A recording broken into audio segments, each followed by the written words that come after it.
আসসালামু আলাইকুম বন্ধুরা, আমি নবাবুর রহমান, কোড উইথ নবাবুর চ্যানেল থেকে সবাইকে জানাই স্বাগতম। আজকে আমি আবার হাজির হয়েছি নতুন আরেকটি টপিক নিয়ে। তো আজকের টপিকটি হচ্ছে, এটি একটি চমৎকার টপিক। HTML এর হেডে আমরা এসইওর জন্য বা কিওয়ার্ডের জন্য যে ট্যাগগুলো লিখি, যেগুলো বলা হয় মেটা ট্যাগ, এবং কি ফেভ আইকন অ্যাড করি, স্টাইল শিট অ্যাড করি, টাইটেল অ্যাড করি, এগুলো নিয়ে আজকে আমি একটি খুবই শর্ট ভিডিও বানাবো।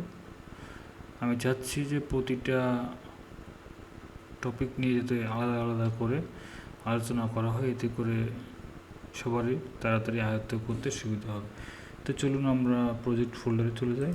এটি একটি প্রজেক্ট ফোল্ডার আমি বানায় রাখছি, আর ভিতরে এগুলো হচ্ছে লাস্ট প্রজেক্টের এলিমেন্টগুলো, আর এটা একটা লাস্ট প্রজেক্টের HTML5টা এই ইন্ডেক্স ফাইলটা। তো আমি সাবলাইম টেক্সটটা ওপেন করলাম, এখানে আমি আমার প্রজেক্টটিকে দিয়ে দিলাম, আর এই যে লাস্ট প্রজেক্ট যেটা আছে এটাকে আমি রিমুভ করে দিলাম।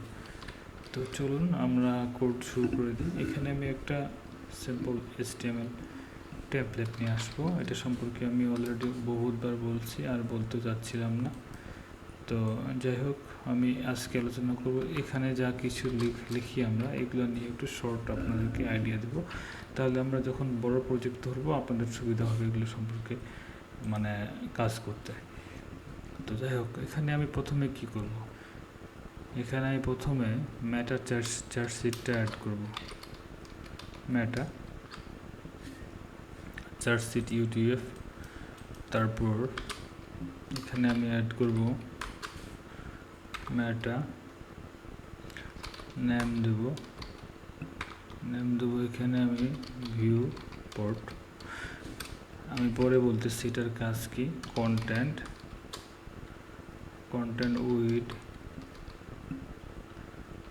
ডিভাইস উইথ ইন্টিগ্রাল স্কেল 1.0 হয়। তো এটার কাজ কি আসলে আপনারা হয়তো অনেকে দেখেছেন যে আমি ব্রাউজারে গিয়ে দেখাই আপনাদেরকে, তাহলে আপনাদের জন্য সব থেকে বেশি সুবিধা হবে, ডাইরেক্ট এক্সপ্লেন করে দেখাতে পারবো আমি। তো আমি আজকে ব্রাউজারে দেখাচ্ছি।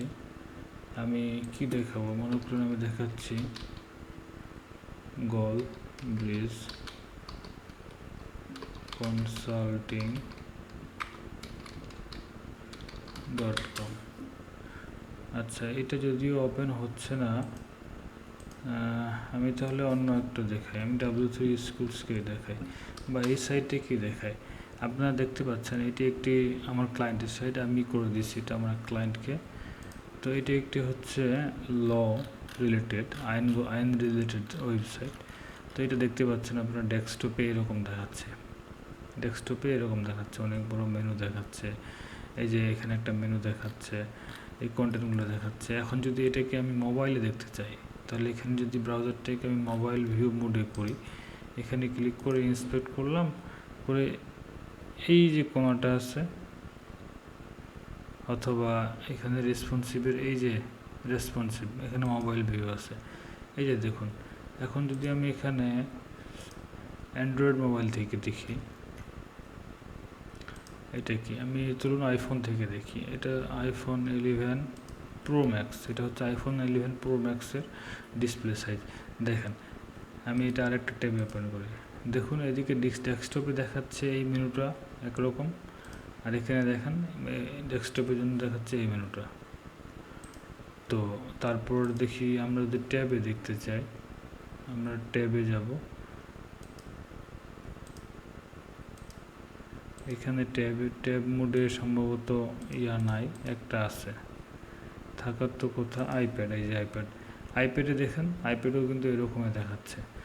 তো এটার এটা হলো যে আমরা যখন ছোট ডিভাইসগুলোতে দেখব, এটা আগের ইয়েটা, আমাদের ছোট ডিভাইসগুলোতে অটোমেটিকভাবে স্ক্রিনটা রিসাইজ হয়ে যাবে এই কোডের মাধ্যমে। Viewport with device integral scale, এটার মাধ্যমে আমাদের স্ক্রিনটা ছোট হয়ে যাবে, ছোট ডিভাইস অটোমেটিকভাবে এরকম হয়ে যাবে।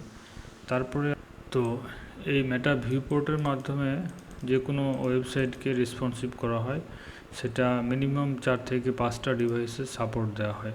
4 থেকে 5টা না, যতগুলো ডিভাইস আছে প্রতিটা ডিভাইসে এরকম স্ক্রিনটা ভাগ ভাগ হয়ে যায়, এক এক স্ক্রিনে এক এক রকম দেখায়।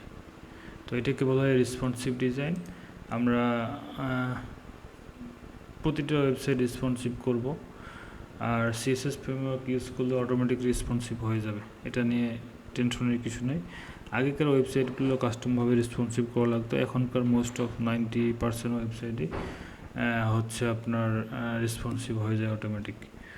তো আমি এরপরে যেটা দেখাবো সেটা হচ্ছে এসইও নিয়ে যখন কাজ করা হয়, এসইওর জন্য যে ম্যাটারটা থাকে, এসইওতে যে ম্যাটারগুলো থাকে, মনে করেন নেম থাকে, কিওয়ার্ড, তারপর এখানে কন্টেন্ট, কিওয়ার্ডের যে নামটা থাকলো কিওয়ার্ডস অথবা কিওয়ার্ড যে কোনো একটাই দিতে পারেন আপনি।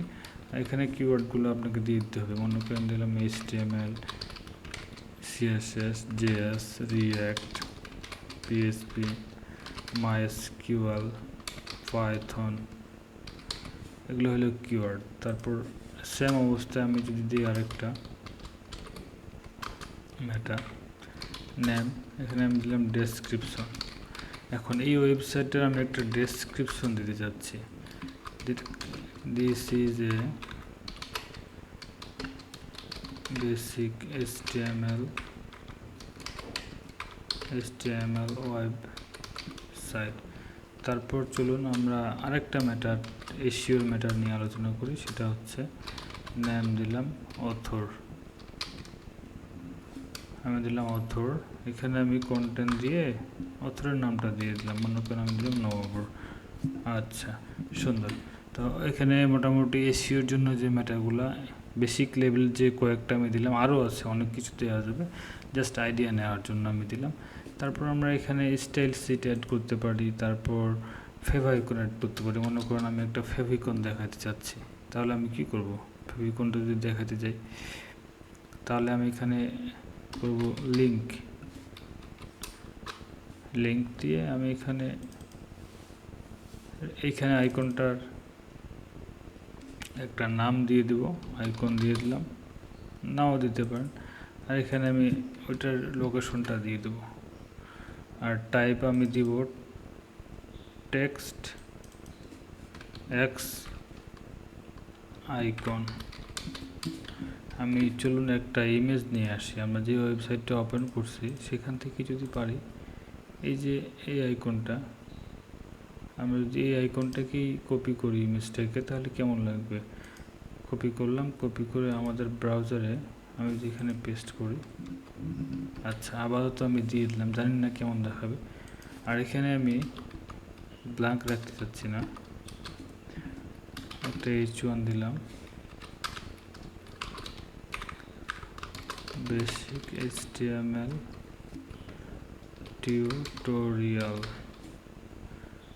আর এখানে আমি একটা পি দিয়ে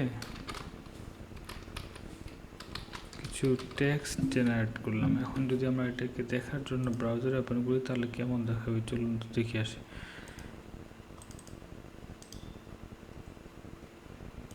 আচ্ছা, এই যে দেখতে পাচ্ছেন এটা টেক্সটটা চলে আসছে, টাইটেলটা চলে আসছে, আর যেগুলো কোড লিখলাম আমরা এগুলো কই দেখাচ্ছে না তো।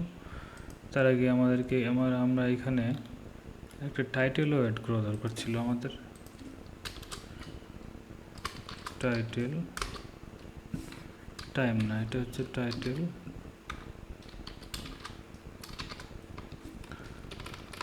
মেটা HTML ট্যাগ। আচ্ছা, এখন যদি আমরা এটাকে রিলোড দিই, দেখতে পাচ্ছি টাইটেলটা চলে আসছে। আর আমরা এতক্ষণ ধরে যে এতগুলো কোড লিখলাম এগুলো তো একটা আমি দেখতে পাচ্ছি না। আর এই যে দেখুন ফেভ আইকনটা চলে আসছে, আমি যেটা দিছি, আমি যে এই আইকনটা দিছি এটাই দেখেন, এখানে ফেভ আইকনটা চলে আসছে। এখন যদি আমি যা লিখছি এই কোডগুলো যদি দেখতে যাই, এই দেখতে পাচ্ছেন আপনারা অলরেডি আমার এই কোডগুলো এখানে দেখাচ্ছে। এগুলো ব্যাকএন্ডে থাকবে এবং এসইওর ক্ষেত্রে যখন আমরা সার্চ করব গুগলে, এই কিওয়ার্ড ধরে ধরে এই ওয়েবসাইটটিকে পাবলিশ করবে। তো বন্ধুরা, আশা করি আপনারা দেখে বুঝতেই পারছেন আজকে কি টপিক নিয়ে আলোচনা করা হলো। আপনাদের যদি ভালো লাগে অবশ্যই আমার চ্যানেলটাকে সাবস্ক্রাইব করবেন এবং ভালো থাকবেন। সবাইকে অসংখ্য ধন্যবাদ।